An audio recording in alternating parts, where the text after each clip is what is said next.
Welcome students, एक बार फिर से आपका सभी का वेलकम है हमारी क्लासेस में। ठीक है, तो जो ऑनलाइन क्लासेस में हमने आपसे बोला था कि आपको एक जो टॉपिक बचा है आंकड़ों के प्रकार और आंकड़ों का वर्गीकरण, ठीक है, उसको हम यहाँ पर आपको समझाते हैं। तो आंकड़े यानी डेटा, डेटा होता क्या है? डेटा होता है संख्याओं का वे संग्रह जिनमें सूचनाएं सम्मिलित हों। क्या? सूचना। ठीक है, तो वो कहलाएगा डेटा,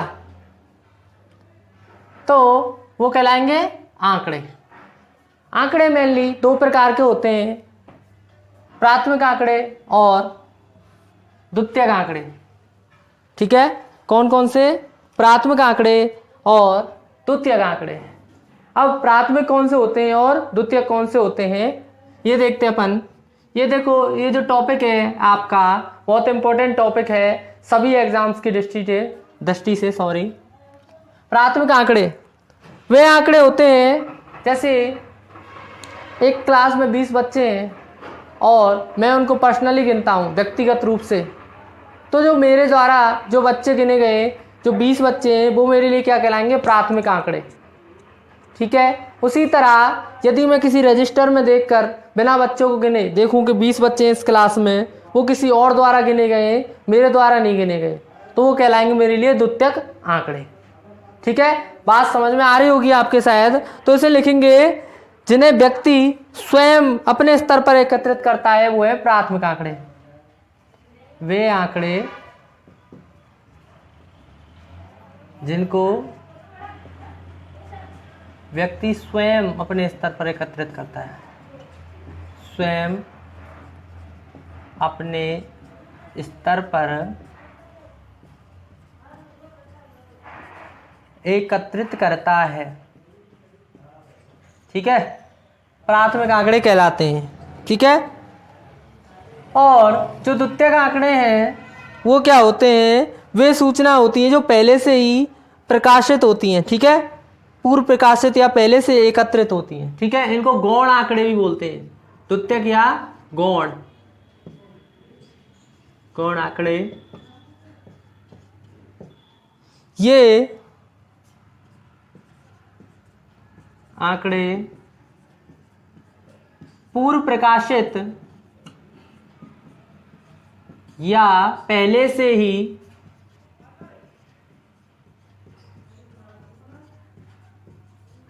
एकत्रित किए हुए होते हैं। ठीक है, मैंने बताया था आपको। ठीक है, आप वीडियो दोबारा से बैक करके भी देख सकते हो जब आप देखोगे। ठीक है, कि मैंने बताया कि एक क्लास में 20 बच्चे हैं, यदि मैं उनको पर्सनली गिनूंगा तो वो मेरे लिए प्राथमिक आंकड़े, यदि मैं उनको रजिस्टर में से देखूंगा बिना गिने तो वो मेरे लिए द्वितीयक आंकड़े। तो इनका उम्मीद है आपको समझ में आ गया होगा प्राथमिक आंकड़े और द्वितीयक आंकड़े क्या हैं। ठीक है, अब देखेंगे प्राथमिक आंकड़े इकट्ठे करने की जो विधियां हैं हमारी। ठीक है, प्राथमिक आंकड़े एकत्रित करने की विधि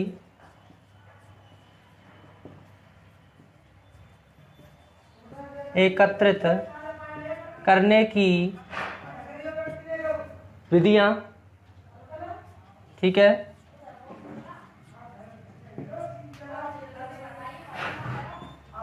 प्राथमिक आंकड़े एकत्रित करने की विधि दो हैं, एक है प्रत्यक्ष रूप से, एक है परोक्ष रूप से। प्रत्यक्ष या व्यक्तिगत। ठीक है, इसमें क्या होता है? व्यक्ति स्वयं सीधा संपर्क करता है। ठीक है, कोई भी आंकड़े लेने हो। दूसरी विधि है परोक्ष। ठीक है, परोक्ष अन्वेषण। दो विधि है, एक प्रत्यक्ष अन्वेषण, एक परोक्ष अन्वेषण। तो इनमें बताने की जरूरत है कि प्रत्यक्ष क्या होता है। इसमें क्या व्यक्ति स्वयं एकत्रित करता है, स्वयं। ठीक है, संपर्क से करता है, खुद संपर्क करेगा। और जो परोक्ष होते हैं वो स्थानीय लोगों द्वारा या विशेषज्ञों के माध्यम से, ठीक है, मतलब किसी का साथ लेकर, ठीक है, स्थानीय लोगों, जैसे सर्वे होती है ना, वो है एक टाइप की है, ठीक है, कॉमा विशेषज्ञों द्वारा या अनुसूचियां भरवाकर, ठीक है, ऐसे होती हैं ये प्रत्यक्ष और परोक्ष। इसमें व्यक्ति स्वयं संपर्क करता है, उसमें नहीं करता, ठीक है। जो ये होते हैं कौन से द्वितीयक आंकड़े, ये भी एकत्रित करने के दो तरीके हैं। नंबर एक, इसके दो स्रोत हैं एकत्रित करने के स्रोत,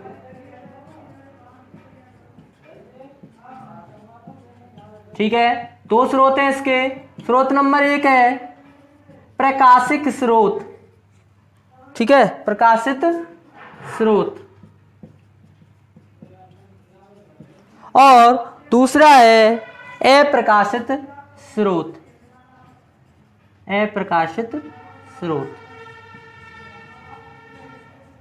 ठीक है, प्रकाशिक स्रोत और अप्रकाशिक स्रोत। प्रकाशिक और अप्रकाशित कैसे होते हैं? ये जो प्रकाशित स्रोत होते हैं वो किसी सरकार, मतलब ये एक तरह के आंकड़े होते हैं जो किसी सरकार द्वारा या राष्ट्रीय लेवल पर या अंतर्राष्ट्रीय लेवल पर जैसे आंकड़े दिए जाते हैं, कोरोना के मरीज डेली 1 लाख, 1.5 लाख, 2 लाख निकल रहे हैं, ठीक है, तो वो क्या है? प्रकाशित स्रोत है, द्वितीयक आंकड़े। हमने तो गिने नहीं पर्सनली, किसी ने लिए और सरकार ने उनको प्रकाशित किया। किसी सरकार कॉमा अंतर्राष्ट्रीय संस्था, ठीक है, कॉमा अर्ध सरकारी या गैर सरकारी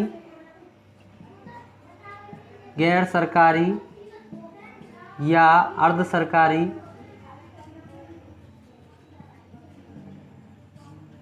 ठीक है, प्रकाशन व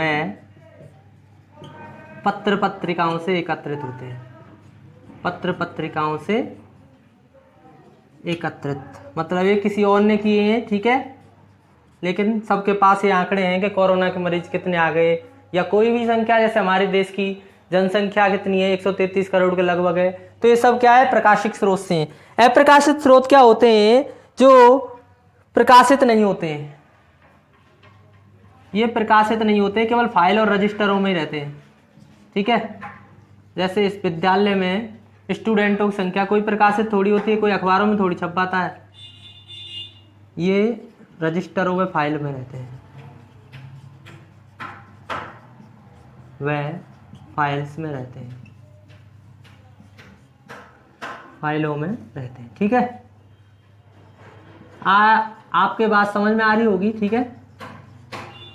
हाँ, इसके बाद ये आपके आंकड़े हो गए और उनके प्रकार हो गए। अब इनका देखेंगे हम वर्गीकरण, आंकड़ों का वर्गीकरण एवं संकलन, ठीक है, आंकड़ों का वर्गीकरण एवं संकलन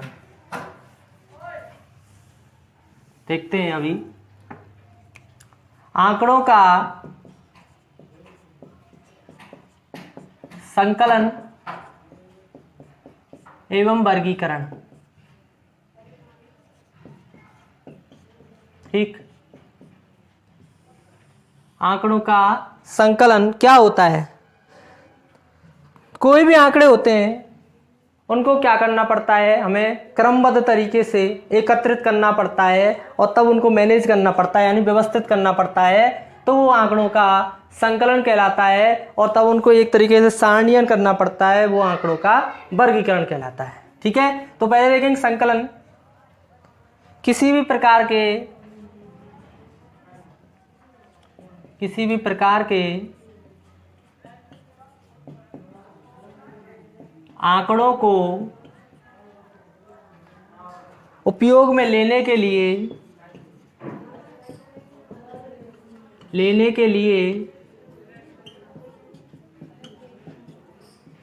व्यवस्थित करना और वर्गीकरण व सारणीयन आवश्यक होता है, लिए उन्हें व्यवस्थित कर उनका वर्गीकरण व सारणीयन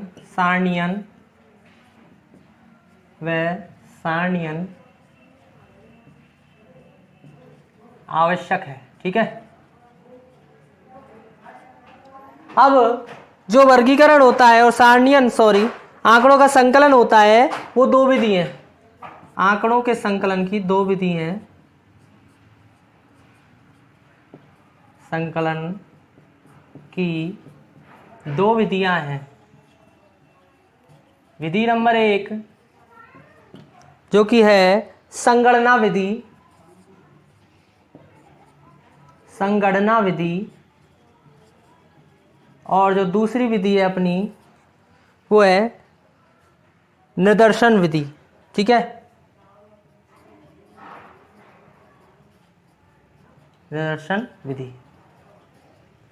निदर्शन यानी सैंपल। ठीक है। ये होता है सेंसस मेथड, ये होता है सैंपल मेथड। ठीक है। अब ये होते क्या है, इस विधि में क्या किया जाता है, संपूर्ण इकाइयों का अध्ययन किया जाता है। ठीक है। इस विधि में संपूर्ण समूह की समस्त इकाइयों का अध्ययन किया जाता है। का अध्ययन करते हैं। ठीक है। और इस वाली विधि में क्या करते हैं, केवल सैंपल लेते हैं। ठीक है। एक विशेष, ठीक है, यानी कुछ ही इकाइयों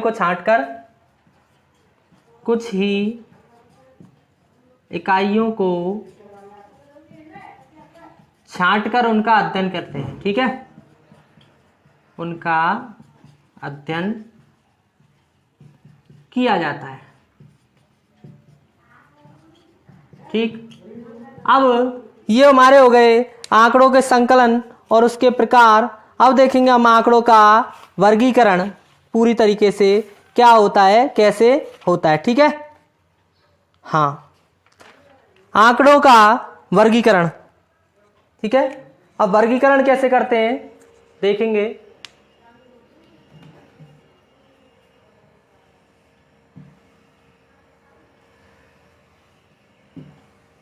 वर्गीकरण देख लेते हैं अब। आंकड़ों का वर्गीकरण। ठीक है। हाँ, आंकड़ों का जो वर्गीकरण होता है उसके लिए सबसे पहले उनको क्या किया जाता है, व्यवस्थित और वर्गीकृत किया जाता है, फिर उनका सारणीयन किया जाता है। ठीक है। तथ्यों यानी सूचनाओं, यानी आंकड़ों को, तथ्यों या सूचनाओं को उसके समान गुणों के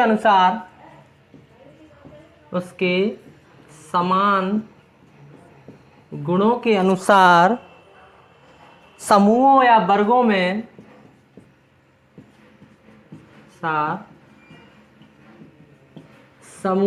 वर्गों में वर्गीकृत करने की प्रक्रिया। ठीक है। या व्यवस्थित करने की प्रक्रिया।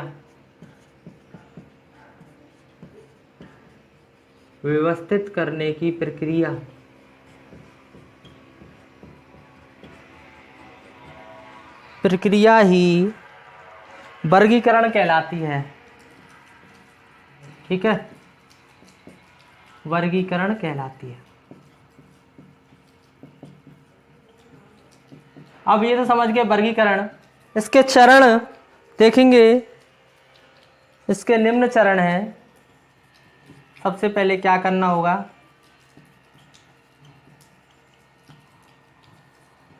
ठीक है, जो पहला चरण है कि हमको आंकड़े दिए होंगे, कोई नंबर्स दिए होंगे, जैसे 7, 8, 9, 1, 2, 3 ऐसे करके 10, 15, 18, 29 ऐसे करके बहुत सारे नंबर दिए होंगे। ठीक है।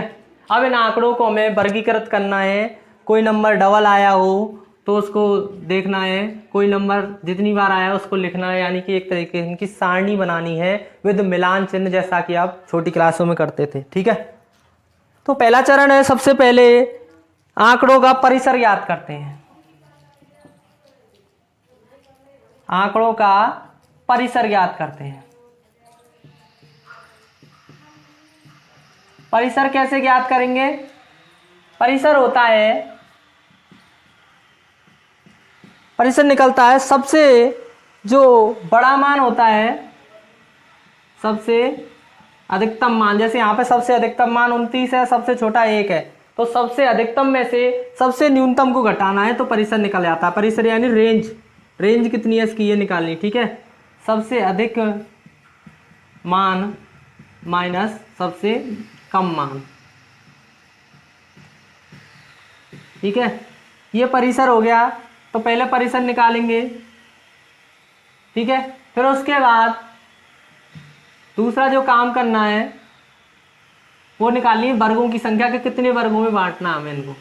ठीक है, नंबर 2, आंकड़ों को वर्गीकृत करने के लिए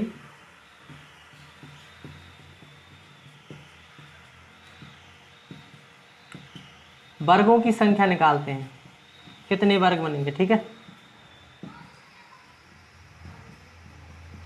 निकालते हैं।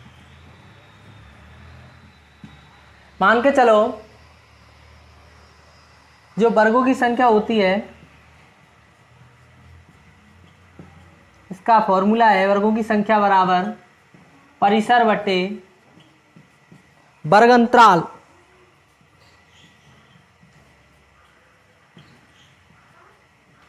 प्लस में 1। ठीक है, ये सूत्र है इसका वर्गों की संख्या का। अब परिसर तो हम यहां से निकाल सकते हैं, और वर्ग अंतराल क्या है, मान के चलो जितना हमें अंतर रखना है। जैसे हमारा ये नंबर आए 0 से 5, 5 का अंतर रखना है, 5 से 10 ऐसे वर्ग अंतराल बनाते हैं ना, तो वो है वर्ग अंतराल, यानी 5 का अंतराल है तो 5 रखेंगे इसके बट्टे में। ठीक है, नेक्स्ट है, जब वर्ग अंतराल बन जाएगा, वर्ग अंतराल में जो पहला अंक है, पहला अंक क्या कहलाता है, निम्न सीमा। निम्न सीमा वह दूसरा अंक उच्च सीमा कहलाता है, दूसरा पीछे वाला। ठीक है, कहलाता है, तथा इनका अंतर वर्गमाप कहलाता है। वर्गमाप या वर्गांतर कहलाता है, तथा इनका मध्यमान निकालना हो, मध्यमान का सूत्र है मध्यमान बराबर निम्न सीमा प्लस उच्च सीमा बट्टे में 2। ठीक है, ये इनके मध्यमान निकालने का फॉर्मूला है मध्यमान। ठीक है, ये हो गया हमारा कि कैसे हमको ये करना है। फिर उसके बाद जो चौथा और आखिरी स्टेप है वो है आंकड़ों का सारणीयन करना है।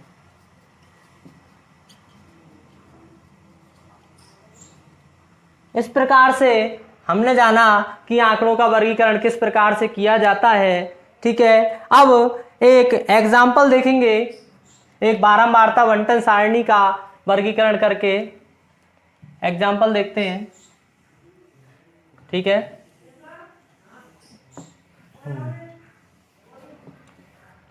देखते हैं एक एग्जाम्पल।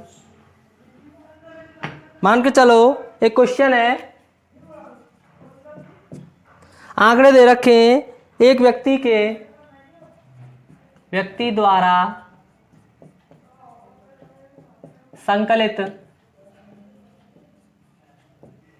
आंकड़े निम्न है, ये रहे। ठीक है, उसने संकलित किए 3, 5, 8, 15, ठीक है। ये आंकड़े संकलित किए, कोई भी हो सकते हैं XYZ, 25, 30, 16, ठीक है, 7, 35, 40, 49, ठीक है, 40, 30, 15, ये सारे इतने सारे आंकड़े बहुत सारे किए उसने, ठीक है। क्वेश्चन है ये, ठीक है, आया हुआ है कई बार, कहीं भी आ सकता है।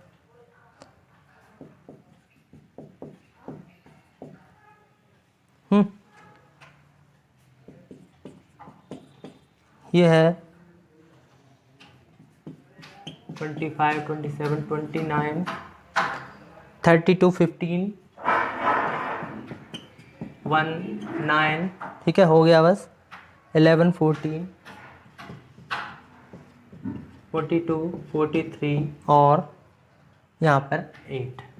ये कोई क्वेश्चन है। अब इसको हमें क्या करना है, वर्गीकरण करना है, सारणीयन करना है। तो सबसे पहले जो हमारी पहली स्टेप थी वो क्या है, इसका परिसर निकालेंगे, रेंज।